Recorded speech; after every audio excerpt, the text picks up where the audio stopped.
자, 우리 말씀 한번 찾아보겠습니다. 우리 아모스 5장입니다. 아모스 5장. 예, 한번 찾아보겠습니다.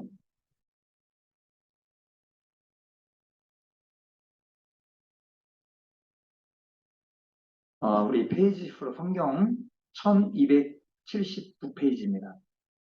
우리 아모스 5장 18절에서 우리 20절까지.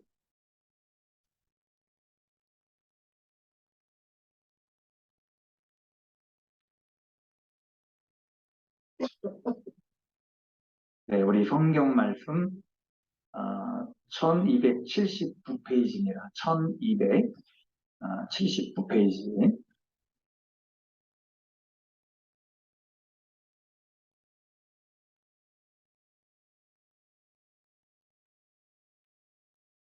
네, 우리 18절부터 20절까지 우리 함께 읽겠습니다.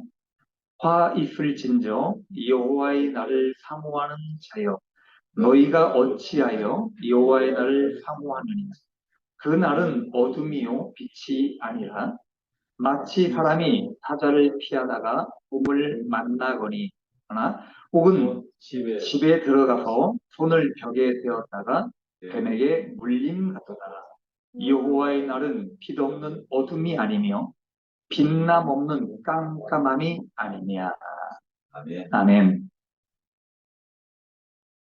여러분들에게 평강이 있기를 바랍니다. 네.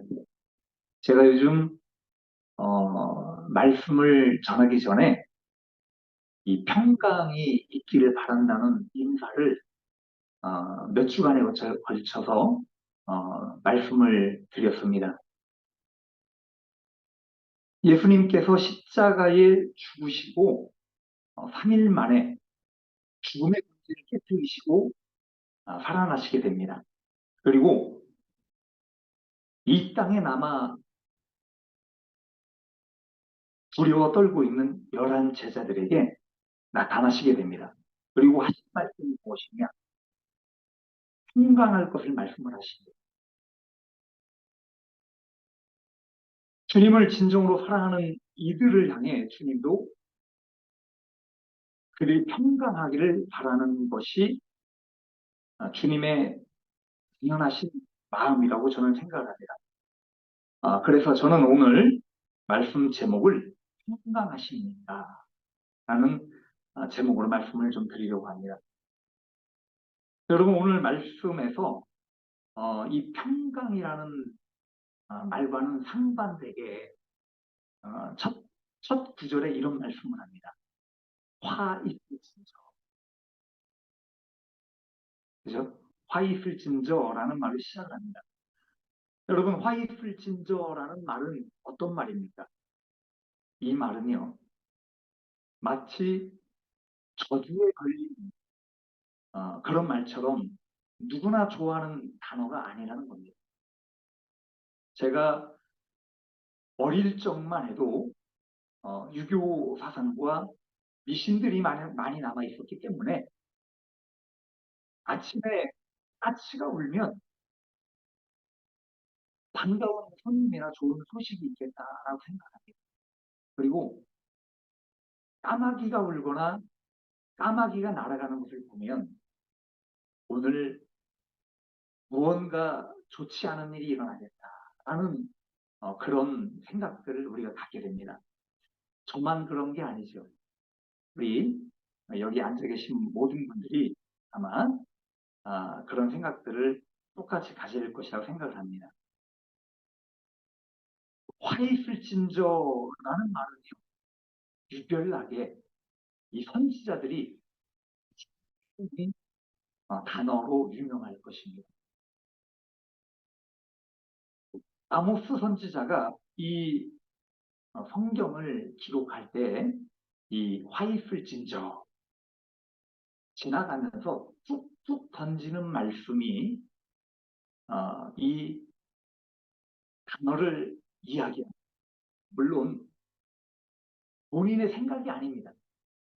이 단어는 하나님께서 이스라엘 백성들에게 하신 말씀을 던지신 거예요.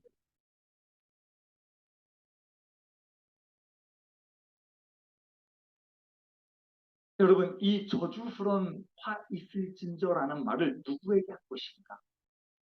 성경은 이렇게 말씀을 합니다. 북이스라엘 사람들에게 이 말씀을 하고 있는 거예요. 18절에는 뭐라고 말씀을 하고 있느냐?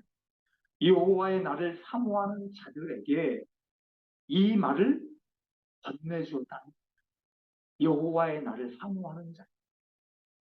그러면 이 여호와의 날을 사모하는 자들이 누구냐? 바로 북이스라엘 사람들이라는 겁니다. 여호와의 날을 사모하는 자들이라고 말하니 어떻게 보면 이렇게 들릴 수 있어요. 하나님을 사모하는 사람들이 주님께서 임하시는 날을 기다리는 것은 아닙니다. 라고 생각할 수도 있어요. 그렇지만 그것이 아닙니다. 여기서 지금 이야기하는 것은 착각을 하고 있는 본인들이 하나님을 잘 믿는 신앙인들이라고 생각을 하기 때문입니다. 하나님께서 선택한 선민이라는 자부심을 가진 민족, 그 민족이 바로 이스라엘 백성들이었어요. 우리는 다른 민족과 다르지 않다는 생각을 아직도 아마 가지고 있는 것. 누가요? 이스라엘 사람들. 당연히 여기는 마음들을 갖고 있어요. 당연히 여기는 마음. 아브라함의 자손으로서 우리는 하나님 앞에 택한 민족이고 하나님께서 우리를 절대로 버리지 않아. 그렇게 생각을 하고 있었다는 거예요. 여로보암 2세를 통해서 이스라엘 민족이 가장 큰 번영을 누리게 됩니다. 그 모든 것이 분명히 하나님께서 주신 것이라고 믿었어요. 번창케 하고 복을 주셨다. 그렇게 믿은 거예요.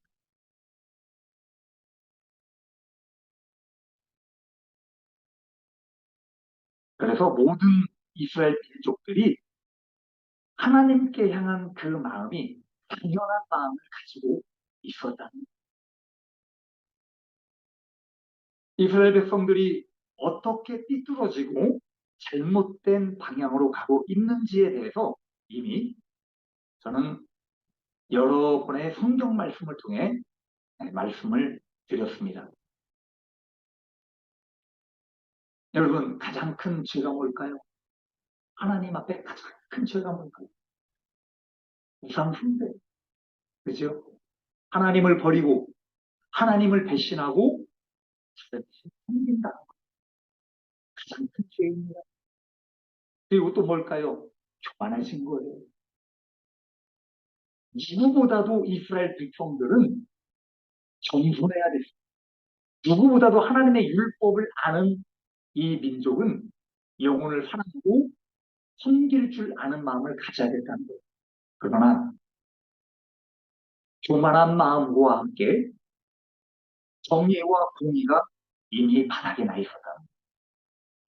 아모스는 그것을 말씀해 주고 있습니다. 그래서 이 이스라엘 백성들에게 다가올 것은 빛이 아니다.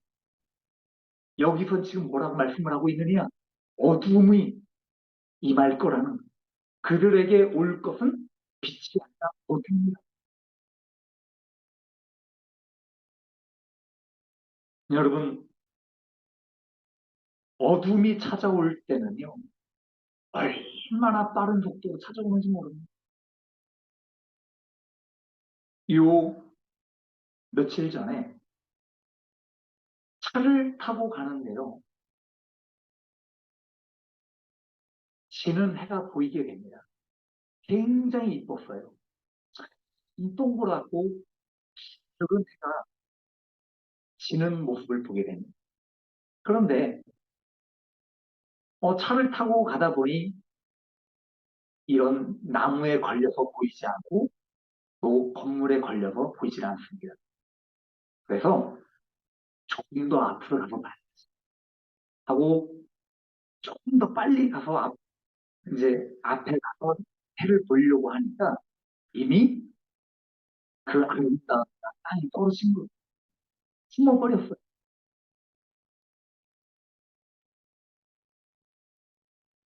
그러자 어떤 일이 벌어졌냐?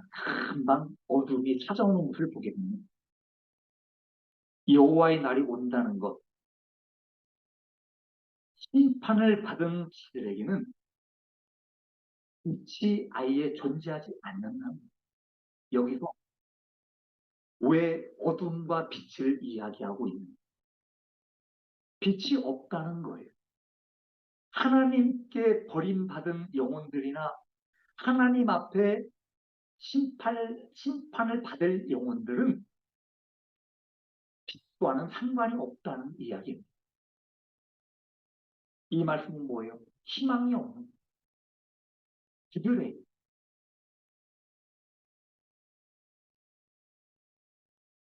진리와 생명이 없다는 말씀입니다. 여러분, 생명과 진리 되신 하나님과 우리는 그 생명과 진리 되신 하나님을 쫓아가는 사람. 그래서 오늘 이 본문의 말씀이 무엇이냐?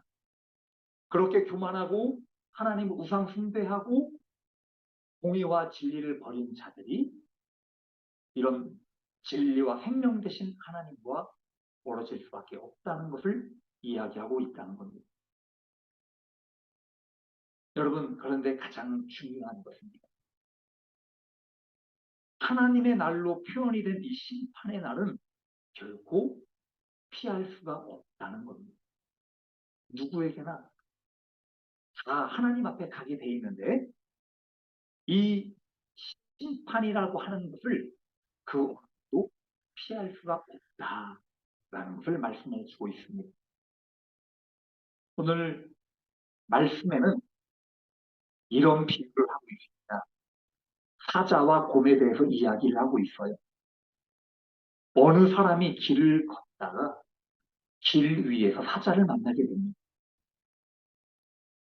그 사자를 피하기 위해서 도망을 치게 됩니다. 그런데 그 사자를 피해서 도망가려고 하는 도중에 또 곰을 만나. 그래서 살자 도망을 갑니다. 그런데 앞에 건물이 보입니다. 얼른 이 사자와 곰을 피해서 건물 안으로. 그래서 건물 안에 들어서 무엇을 했느냐? 벽을 짚은 거예요. 이 벽을 짚었다는 건 뭡니까? 안도의 숨을 아, 이제 살았다. 아, 나는 이제 괜찮아. 안도의 숨을 쉬고 있을 때에 그 손가락에 독사가 눕니다. 그래서 직사를 했다는 이야기. 얼마나 당황스러운 일입니까? 여러분, 여기서 피한다는 것은 도망가려고 온 힘을 다한 그런 모든 행동과 액션을 이야기합니다. 아무리 내가 피한다 할지라도 결국은 심판의 결과가 있다는 것. 그것을 말씀해 주고 있는.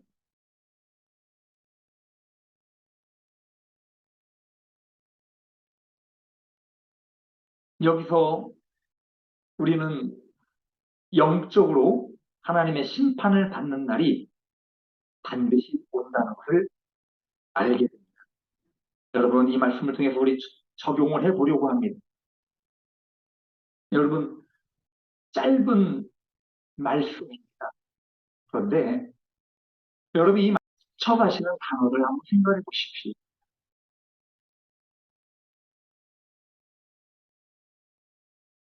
저는요, 여호와의 날을 한번 생각을 해요. 여호와의 날. 여호와의 날을 기다린다. 그죠? 그래서 첫째는 여호와의 날을 위해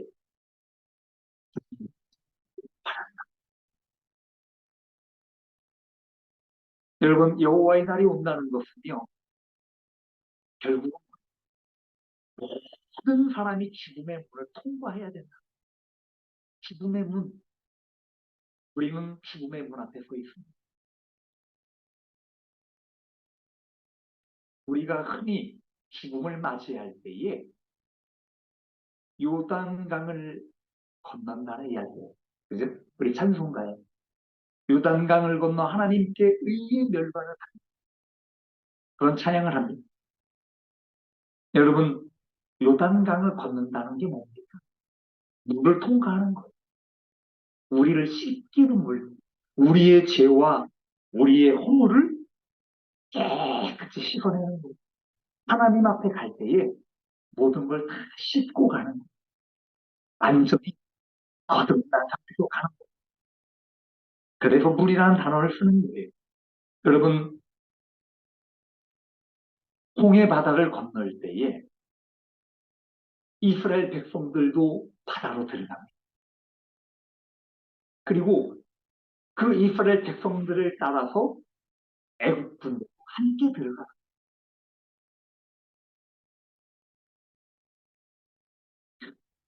여기서 이스라엘 백성들은 하나님을 의지하였기 때문에 무사히 갈라진 바다를 건너. 그러나 그렇지 않은 모든 사람들은 바다로 쳐버립니다.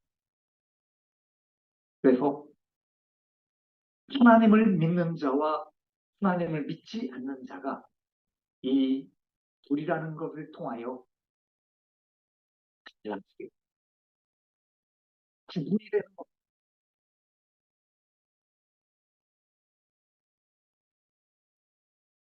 여호와의 날을 사모한다고 말하는 가식적이고 위선적인 신앙인들이 자기가 죽으면 어디로 갈지 모르는 상태에서 여호와의 날을 사모했다라고 이야기합니다. 내가 어디로 갈지를 모르는 그런 상태.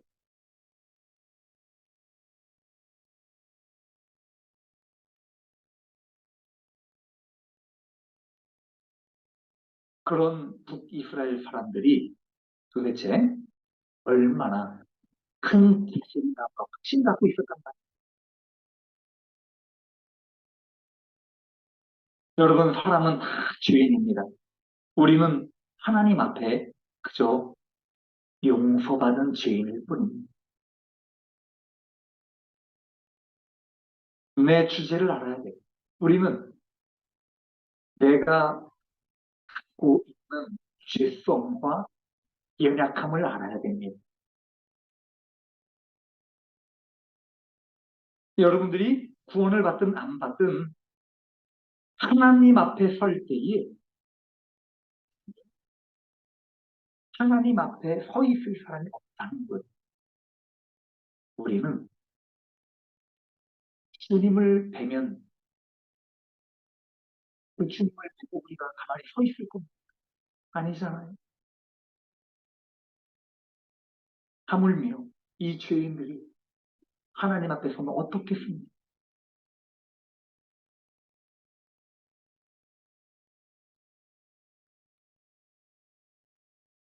그래서 누구든 사람의 믿음과 신앙에 대해서 평가할 수 있는 사람이 아무도 없다.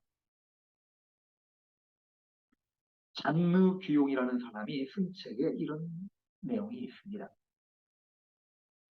생명이 사라지기 전까지 모두 황홀할 정도로 아름다운 모습을 볼 수 있다. 하지만 아무리 아름다운 모습을 지닌 그리스도인이라 할지라도 투성이의 모든 모습이 그대로 드러나는 날이 주님께서 당신을 정결하게 만드시기 위해 임하시는 날, 당신을 아름답게 덮어주었던 모든 것을 빼앗긴 벌거벗은 모습으로 서야 할 때가 올 것이다. 라고 이야기합니다. 여러분, 지금 가을인데요. 이제 단풍이 다 졌습니다. 그죠? 다 져가고 있습니다. 저희 집 들어가는 길이 참 단풍이 예뻐요. 저희는 이제 아파트에 살고 있는데, 나무가 크고, 주변에 조경을 잘해놔서 참 집에 들어갈 때마다 하고 들어가게 됩니다. 그런데 이 가장 화려했던 계절이 언제입니까? 가을 아닙니까? 봄이 지나고 여름이 지나고 가을이 돼서 모든 만물이 예쁘게 옷을 입고 아름다운 자태를 뽐내게 됩니다. 그런데 아주 잠시 잠깐 그 화려함을 벗기까지 아주 잠깐의 시간만 그 화려함을 갖게 됩니다. 그리고 나면 볼품없는 앙상한 빛까지가 납니다.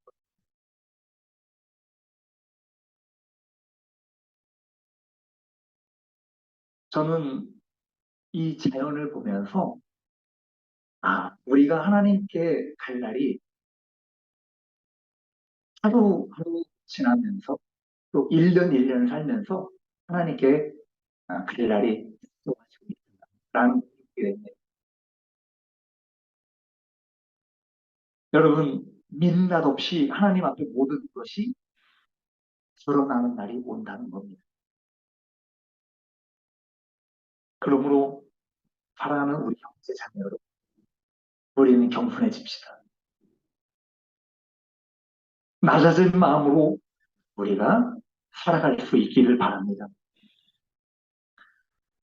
이 세상의 모든 육체는 볼품없게 변한다 할지라도 여러분의 영혼, 여러분이 가지고 있는 하나님을 사랑하는 마음, 이것만큼은 그 무엇보다도 아름답게 화려한 목으로 주님한테 가지고 가기 바랍니다.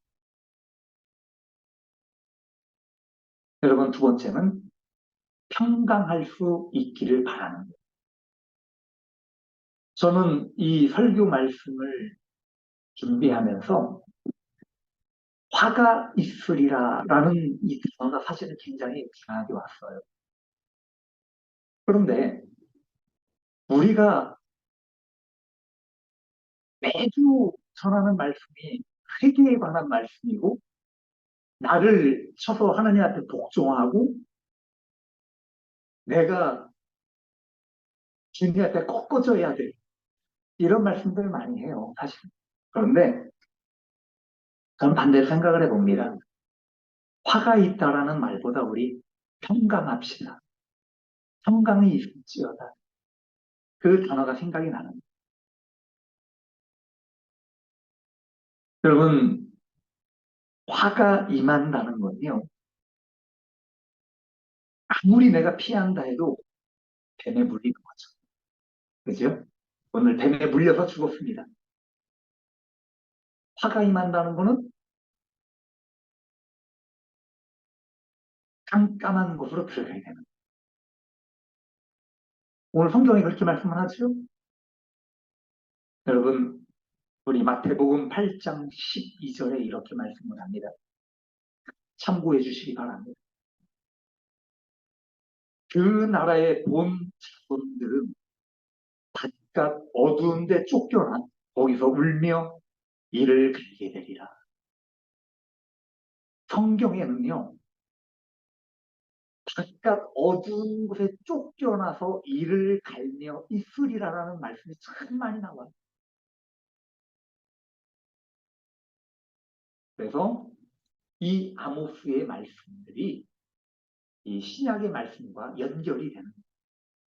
매번 제가 여러분에게 전했던 말씀들이 항상 신약의 말씀과 연결이 되는 것을 보게 됩니다.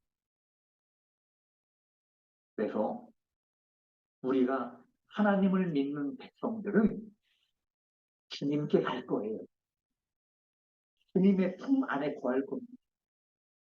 주님의 영광 가운데 거할 겁니다. 그러나 주님과 전혀 상관이 없는 사람들은 어두운 곳, 오늘 이야기하는 빛이 없는 깜깜한 곳, 빛과는 전혀 상관이 없는 어두운 곳에 들어가서 이를 갈며 있으리라 라고 하는 거예요.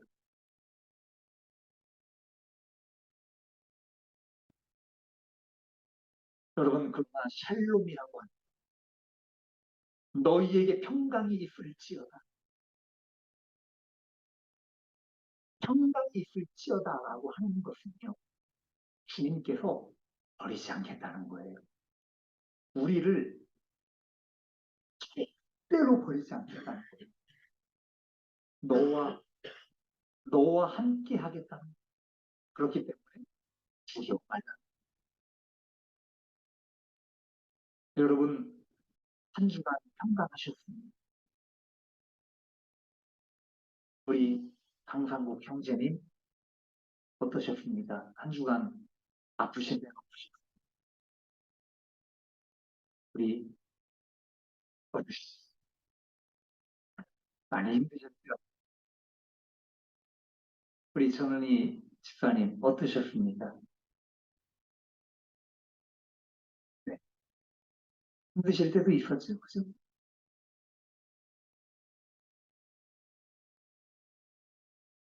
혹시 우리 권사님 되시나요? 아니면 장로님이십니까? 아, 네. 오늘 처음 오셨는데 어디 한 주간 평강하셨습니까? 네, 감사합니다. 주님의 은혜가 늘 함께합니다. 우리 김용혜 자매님 평강하셨지요? 할렐루야. 보고 싶었습니다. 네, 그래요. 이 평강하기를 바랍니다. 그래서 열한 제자에게 나타나실 때 너희에게 평강이 있을지어다. 제자들이요. 그 시대 때에 그 상황 가운데 얼마나 무서웠겠어요. 주님께서 십자가에 못 박혀 돌아가시고 그 수많은 위협 가운데 벌벌 떨고 있을 때에 주님께서 나타나셔서 안심을 주시는 거예요. 내가 너희들과 함께 있을 거야. 그러니까 두려워하지 마. 기뻐해. 이렇게 안심을 시켜주시는 말씀이 바로 평강이라고 하는 것. 저는 인생의 마지막 자락에서 모든 화려함을 다 벗어던지고 주님 앞에 설 때에 여러분 한 사람에게 평강 있을지어다라고 주님께서 말씀 주시길 바랍니다. 저는 그것만 있